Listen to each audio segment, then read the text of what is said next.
everyone, this is Linda from Lilybug's Library. Welcome to my channel, or welcome back. I decided to, and the first clip that you saw was actually what we've been going through the last couple days, which is the remnants of Hurricane Lee. And it started as or it's landed as a post-tropical storm. And that was just a little bit about the very beginnings of it. So it was a kind of wild and wacky day yesterday and a little bit the day before. And I had a lot of kind of extra pain that I could be barometric pressure, could have been something else, I don't know. But anyway, so because I was hoping to get this out a little sooner, but that's okay, we're here now. So I did want to start out by telling you that I want to do something a little bit fun that we're going to do each time we do a video, or maybe once a month or something. I haven't decided yet. But I've seen it in a couple of newsletters and thought it was a lot of fun and kind of interesting to read. So I thought we'd try it as well. And it's just the person would list out what they're reading, what they're listening to, what they're happy about, what they're working on, what they're thinking about, and what they're looking forward to. So we'll just do a quick one of those, and then we'll get into where I am with September TBR. So what I'm reading The Mystery Guest and The Case of the Blues, both of which I got from NetGalley as an advance copy. And then I am listening to Beaches, Bungalows, and Burglaries, and that's been a lot of fun so far. I watched an autumn romance on Super Channel. Highly recommend it. It had all the cozy feels for October, for the fall. It had a harvest ball. It had fairy lights. It had fall leaves everywhere. It was really sweet. And I'm working on a book nook. So those are one of those things that you slide into your bookcase, and it's got like a little scene inside. So I'm trying to build a little library into this book nook, and it's taking, yeah, don't expect to see it anytime soon. It's taking a while. I have to make all the little teeny tiny books, which it's not difficult, it's just time consuming. And of course, I can only sit for so long, and then I have to leave it for a bit. So yeah, it won't be anytime soon, but we're getting there. Might just buy the little tiny books from Etsy and call it a day. And then what I'm thinking about, hurricane cleanup at this moment, taking, straightening out the deck and getting my husband to take all the chairs and everything back out and set them back up. Part of me thinks, I've looked at what's going on in the ocean, and it's like, should I even bother? But right now my apartment's a mess, just because of all the extra furniture in it. So we will, but we might be bringing them in again next week. We'll see. And what I'm looking forward to is decorating, because I refuse to decorate for fall until it actually is fall, and it's not quite there yet. We're getting close. So I'm going to get lovely husband to bring up the decorations today, and probably by the next video that you see, we will have some decorations up for fall. And I'm happy that we're coming into, we're getting closer to Thanksgiving, which in Canada is in October. So I'm happy about that. Nice time to spend with family. Usually I cook a big meal. This year with my health issues, I think we're ordering sushi, but that's okay, so long as we're all together. All right, so that is the little blurb that we're going to do. And then I'd also love to hear in the comments some of what you're reading and watching and thinking about. So, feel free to answer some of those questions in there for me as well. So let's talk about what I've read over the past few weeks. And my computer just made a weird noise. Don't know why. Okay, we'll ignore that. So the first one was Honeymoon, which was actually a reread for me. I read it with lovely husband. It was his first time hearing it, but it was my second time. So it's about Nora Sinclair, who is psychopath, sociopath. I don't really know which is which. But anyway, if you're a big reader of thrillers, I'm sure you know. And then she's very tricky. She has a lot of secret identities. She has a lot of husbands. And there's a lot that goes on with her. And when she kills her latest victim, um, John O'Hara, who is an FBI agent, is trying to catch her and trying to find justice. And he doesn't go in, of course, as an FBI guy. He pretends he's an insurance agent who's just trying to, settle the claim on her latest husband's house. And so it's all him trying to track her down and, actually catch her doing something or figure out that, whether or not she really is killing her husbands or whether she's innocent in all this. And of course, at the time, he doesn't know about there being multiple husbands, he just knows about the one. So anyway, it was very good. I really enjoyed it. There was a lot of twists and turns. Nice to see a female um, uh, villain, I guess. I was trying to think of the name. I haven't been up that long. Nice to see a female villain and see kind of the way that she does things. And I really like James Patterson. I don't know how he churns out so many books, but they always seem to be ones that I enjoy. So I would give that 4 or 5 stars. Um, so the next one I read was Cheddar Off Dead, which is the first in the Cheese Shop Mysteries. And as I said, I'm now reading the new one that's coming out. I'm reading that now, and I'll have a separate video for that later. But I started off with the first one and then skipped ahead to whatever this one is. So in the first one, if you haven't read any of the cheese shop mysteries, it was this food critic ends up dead after he visits Willa's shop. She has a cheese shop called Curds and Whey, and he visits her there and then ends up dead, being killed with her cheese knife. So and she's, new to town at that point, so she's, trying to make friends, but now she doesn't know, who to trust and who not to trust because she doesn't know which one of them might turn out to be a killer. And so she's busy trying to solve the mystery of that the whole time that she's also getting to know one of the police detectives who, naturally is handsome and wonderful. So she's dealing with him as well. But the whole thing was really well done, and I'm excited to be reading another one of hers. I thought it was great. Lots of coziness in it, and lots of kind of colorful characters and characters you can really kind of enjoy. So I appreciated that, and anyway, I really enjoyed that one. I would give it probably a 4 out of 5. So the next one I read was Moose and Mayhem, and Moose is Mousse. And in this one, it's Tilly who's trying to locate the thefts and the murders that are going on in Bell Harbor, where she lives. And I'm trying to think what kind of shop she lives in, whether it's just, I don't think it was a bakery. Anyway, could just be a restaurant, I'm not sure.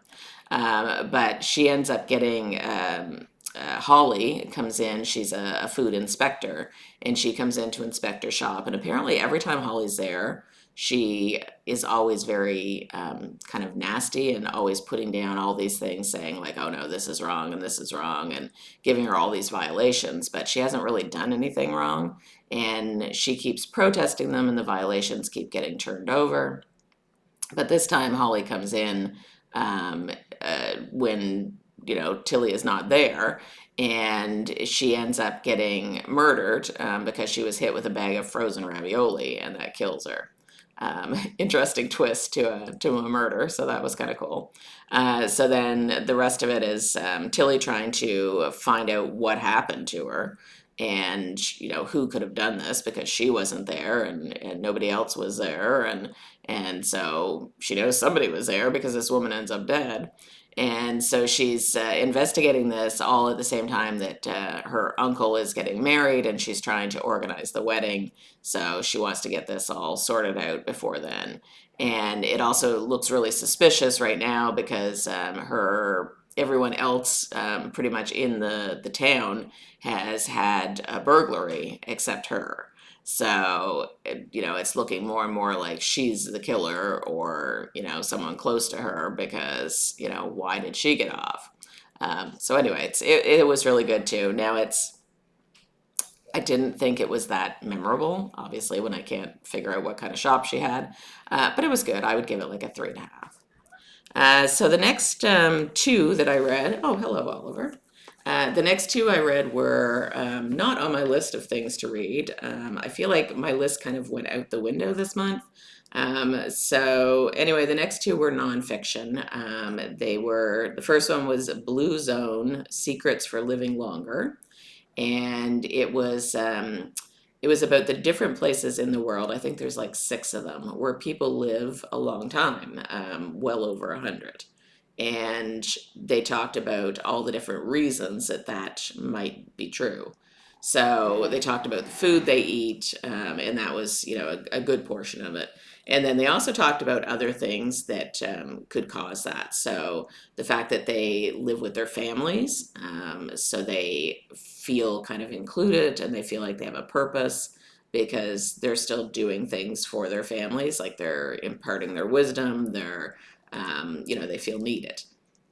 So that was a big portion of it. And trying to think what else they talked about. I mean, a lot of it was exercise too. Like, a lot of these people live in fairly remote areas, and so they do a lot of walking, they do a lot of basically hiking. So that was, interesting. Some of them still work a little bit at various jobs. Um, they I don't know. They don't eat a lot of processed foods. They eat a lot of whole foods. So it was interesting. It was interesting to hear about those different places. There was one in Costa Rica, one in Japan, one in California, one in Greece, Italy, and I feel like I'm missing one, but I can't remember what the other one was. But anyway, it was relatively good for that sort of book. I would give it yeah, probably about 3.5. And then there was also a cookbook that was the same that I read. It was it was called The Blue Zone Kitchen, and I mean, I read that as much as you can read a cookbook. I mean, I skimmed through the recipes and things enough to know that there's a lot of things that I wouldn't know where to find the ingredients for where I live, and a lot of things I'm not sure that I would eat if I could. So, but it was okay. I mean, I preferred the other book just because it did give me some ideas as to why they live longer, so you could at least adjust your diet, or your exercise routine, or whatever. So anyway, it was the cookbook was fine. I don't really have a rating for it. I mean, it was a cookbook. So that was those, and then I read Memoir of a Garroter, which was the next in my. I can't remember the name of the series, but it was the next in the series that had Heathcliff and Moriarty and Quoth, and uh, it turns out it's a very long series, apparently, because I think this was the 4th book, and I think there's another 5, or probably 5. And Garroter, which I didn't know until I read the book, actually means like someone who's been strangled. So that was interesting. But it'll be the last for me in that particular series. As I've told you before, it had a lot of steamy bits. So the steam has kind of reached a level I don't really want to read. So that'll be the end of it for me. The mystery's still going on, and it's like it'll probably be the very last book before I find out the mystery. So I'm just done. So that one at this point I would give a 2 out of 5. So the next one was DNF. It was Murder at the Book Club, which I had such high hopes for. But turns out it was turns out I didn't care who they murdered because, and I didn't read that much of it, but there was like 7 or 8 women at this book club. They did not like each other. Why they were in a book club together, I have no idea. Because it was, and I could see Oliver's tail flicking in and out of the screen. Um, yeah, it was cranky people at a book club, like they were sniping at each other. They like really bad. Like they just it was like you put a whole bunch of enemies into a book club and call them friends. Like I just didn't care for it. And even after the person was murdered, the rest of them were still at each other. So that was it for me. It's like, I don't care who did it. I don't care anything about it because I didn't care about the characters. So, like I said, I DNF that one. And then we weren't having a good run at that point. I started to read How to Murder a Millionaire, and I ended up DNFing that one as well. Um, so it's about this. Oh, I moved right into a different one. Okay, so it was about this woman who she was a debutante and a socialite, but apparently her family had fallen on hard times, and so they really didn't have any money left. But she had some land that I guess was family land. Anyway, she sold like 5 acres of it to this guy who ran a used car lot, and he put the car lot on this land. And her siblings and things were furious with her for selling the land. And but that really was about as far as I got. I found it something about the writing style. I was not a lot of description and a lot of I don't want to say flowery language, but it was just not easy to read. It was it didn't really do it for me. And again, the characters just all seem kind of self-absorbed, and So anyway, that was it. I DNF that one as well. So the next one that I read and was the Dead Witch on a Bridge, and that one I really enjoyed. So it's about Alma, who is a demon um, hunting witch. Yeah, okay. So she was she was a demon hunting witch with the protectorate, and but she got booted out because she couldn't actually kill the demon that she tried to kill. She, managed to catch him and do all these things, but she couldn't kill him. So the protector didn't like that. They booted her out. So the town that she lives in, each town has their own protectorate who kind of guards everything. There's a wellspring of water there that helps with magic and with the fairies, the fae that live there. And so this protectorate would guard these things, make sure there weren't demons that came to town, that sort of thing.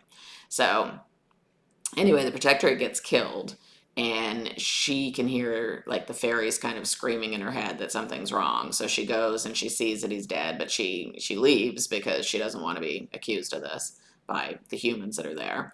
And so the rest of the book is her trying to solve this mystery.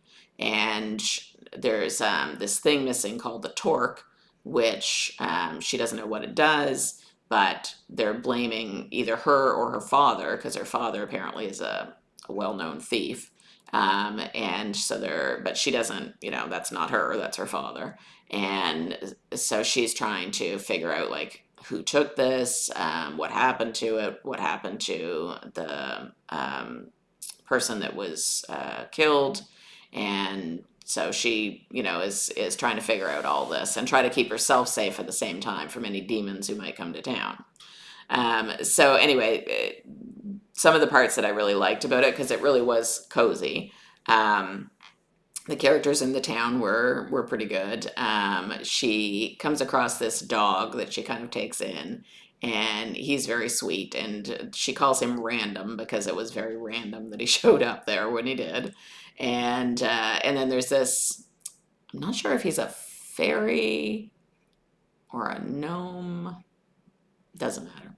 But there's someone who lives in this tree out on her property, and so they've kind of made peace with each other, and like she'll bring him some food every now and again, and she went away at one point to do something and had to leave the dog home, and he sang to the dog. Yes, do I sing to you? No, not usually. And so anyway, it was all really cute and cozy, and I would probably I'd give it 3.5 out of 5.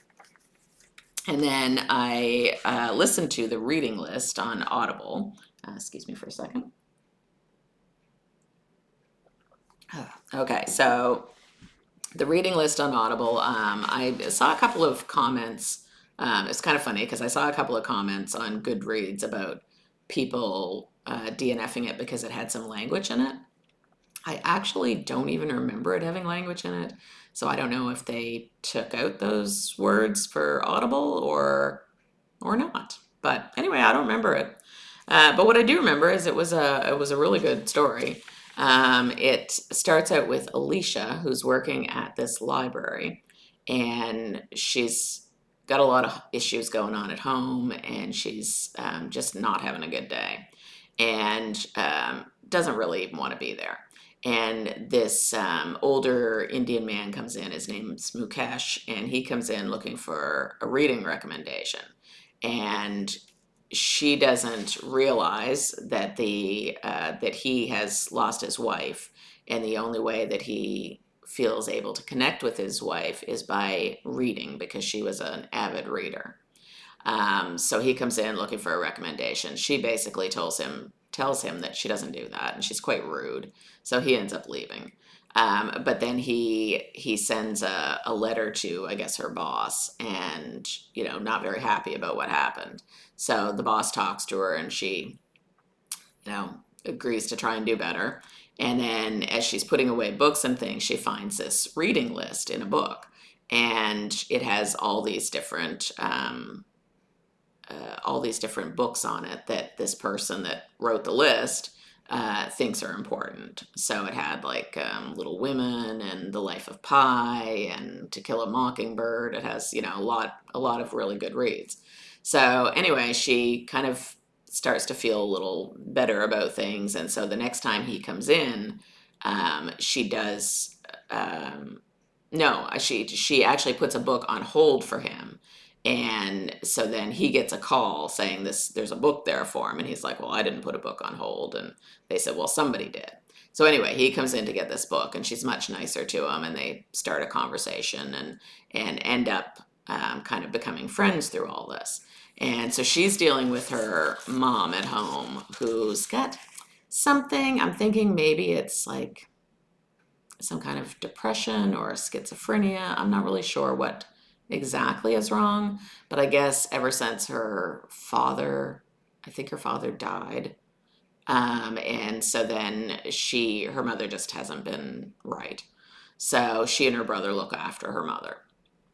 So depending on what kind of day her mother's having, kind of depends on what kind of day she's having.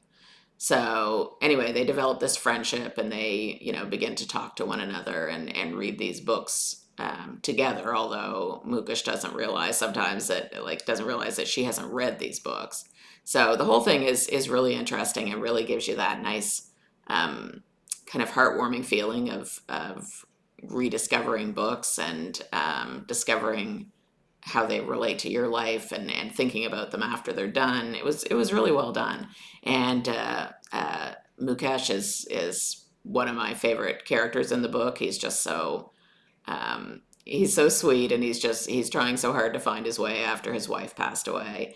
And he sometimes mixes up the names of the books, and with To Kill a Mockingbird, he kept calling it Hummingbird instead of Mockingbird, which I don't know, I got a giggle out of. So anyway, I thought it was really good, and I'd actually give that 1 of 5 stars. So let's see, what have we got left? Not too much, I don't think. I think that is about it. Oh, the only other thing I did want to mention to you is they're apparently coming out with a new Murder, She Wrote movie. So Angela Lansbury, as you might know, she passed away in 2022. So now I'm wondering who's going to be the next Jessica Fletcher. So I was thinking of different actresses who maybe could play her. I'd love to know what you think in the comments below if you'd like to tell me who you think would be a good Jessica Fletcher. I was thinking maybe like Helen Mirren or Rita Moreno or Glenn Close, Judi Dench. I mean, there's lots of great actresses out there that are roughly the age that they would need to be for Jessica Fletcher. So, yeah, like I said, I'd love to hear what you think. So that's it for me. That's as far as we've gone for September so far. So I already have my list ready for October. Now, because of just the way September was going, I kind of tossed some books I was going to read, DNF those two I told you about. So at this point, I'm just going rogue, and whatever I read for the rest of September is what I read, and I'll let you know about it. Like I said, still have two from NetGalley, so those will have their separate reviews as soon as I'm finished them. And can't wait to come back with more. All right, hope you have a great day, friends. Bye bye.